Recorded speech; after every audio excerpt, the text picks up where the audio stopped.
fans, hyper fans, and people just lost looking for videos of cats on YouTube. I just want to start by saying thank you to every single one of my subscribers, of which there is now over 1,000 of you. So thank you for helping me hit that milestone. I want to do something special to celebrate, so I'm actually going to do a few videos, and it's worth watching all of them, because if you look in the description you'll see the link to a competition, and it's just going to be my way of giving something back to you, just to say thank you for your support. If this setup is looking familiar to you, you may have been here right from the start, because for the first of these videos I am doing something that's doing the rounds on the Facebook groups at the moment called the Restart Challenge, which is to go back and refilm your first ever review. Now, my first review was for a custom that I did of an oversized knockoff of the Perfect Effect Scouting Force. It was a figure that I really liked and it filled a hole in my collection, but since Hasbro have recently done their refractor figure, I guess it's time to update the figure in my collection too, which is why today we're going to be looking at Papa Toys PP01 Camera Squad. Now, again, this looks very familiar because it is an oversized Chinese knockoff of Perfect Effect Scouting Force. It turns again into a nice, blocky, very 80s looking SLR camera. It has the telephoto lens, it has the flash block, but this is an immense upgrade on the last KO that I reviewed.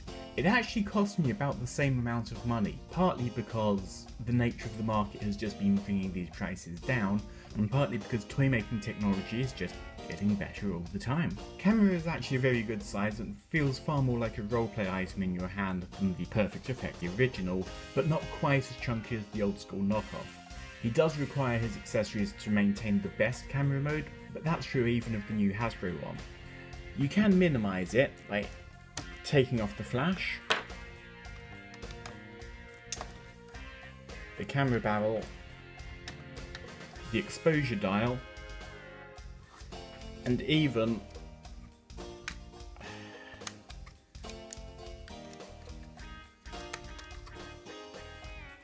the entire base. That still passes as a camera, although from that side you are seeing a couple of visible heads. Detaching them into the three components is as easy as that, and transformation for each one is practically identical.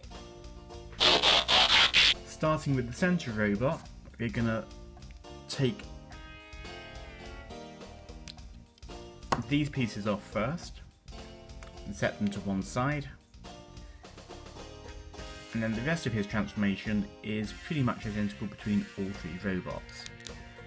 Legs unplug from the back, unfold, and then these two little tabs flick down on the feet.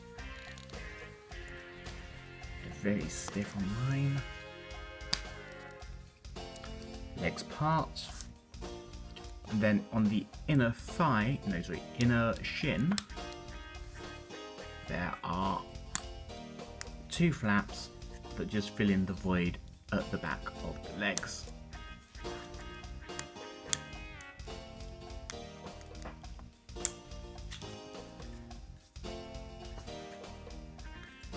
Turning him round, the arms just pull out, up, and this little section on the back folds down to just fill in the waist a little bit.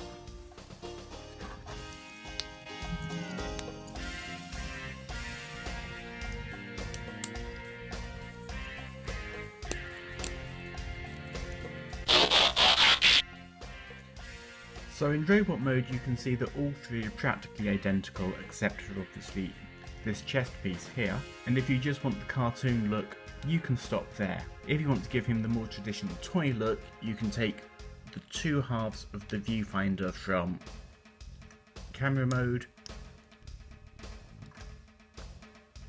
and they do just snap on to the divots on the shoulder.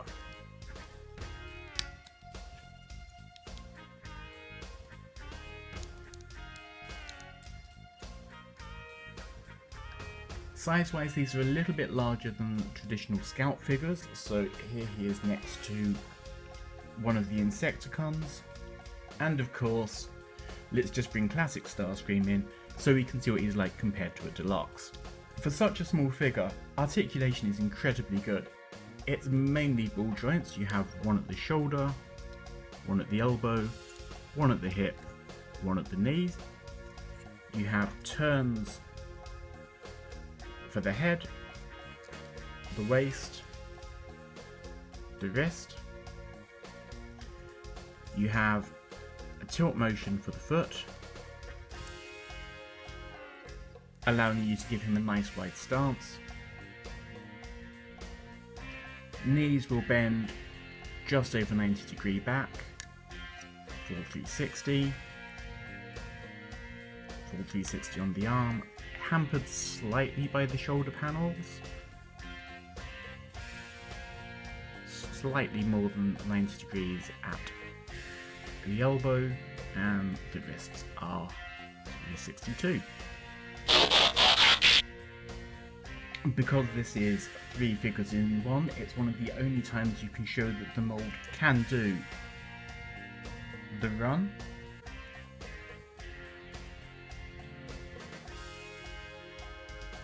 the kick, and the magic mic. And all of those pieces that we pulled off to take it to robot mode actually have their functions too. Like the abandoned Perfect Effect design, each of these pieces comes apart to provide an excessive amount of weaponry. Not only does the Papa Toys kit have all of this easily stored in camera mode, but it also comes with the rifle extensions that came with the original Perfect Effect kit, along with 2 more copies of each, and some spare faces. The various combinations of these to give backpacks, guns, defense platforms, basically anything that you need to make the 3 individual troops look like individuals. But personally, I like to keep this all packed away and just leave the 3 robots as they are.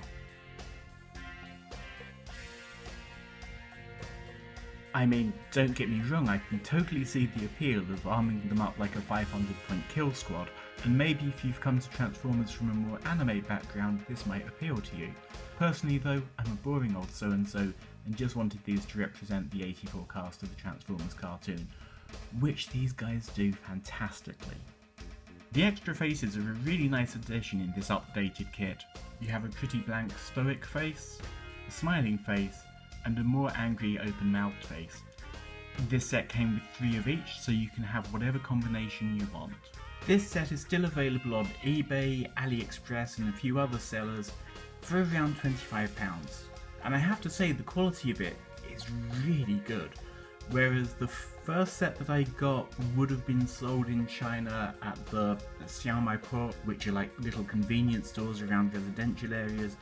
This is a proper 4Geeks product, and quite honestly, with the amount of accessories that you get with them, if that's your thing, it definitely makes it worth the price of entry. I haven't had the chance to put my hands on the official Siege version of Reflector yet, but considering that's a deluxe class figure, you have to buy 3 of them if you want to make the camera mode, and at £17 each, that's a little bit too rich for my blood. I will however put links to a couple of stores that I know are going to be getting it below, where you can also find my merch store, my affiliate links, and of course the subscribe button. If you're interested in the competition, wait for the outro music to play, and until next time, if you're keeping the mint in package, you're not a toy collector, you're a box collector.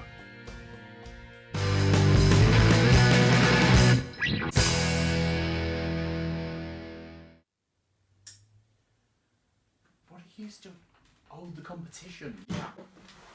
If you're one of the first 1,000 people who subscribe to me, you're automatically entered. If you're just coming for these videos, subscribe to me now and have a look at the link below to the Google form. Answer a question about today's video and you could be in with running my 1,000 subscriber competition. It's going to be a box full of comic books, toys, anything that I think you may enjoy getting. So do that and I'll see you on the next video.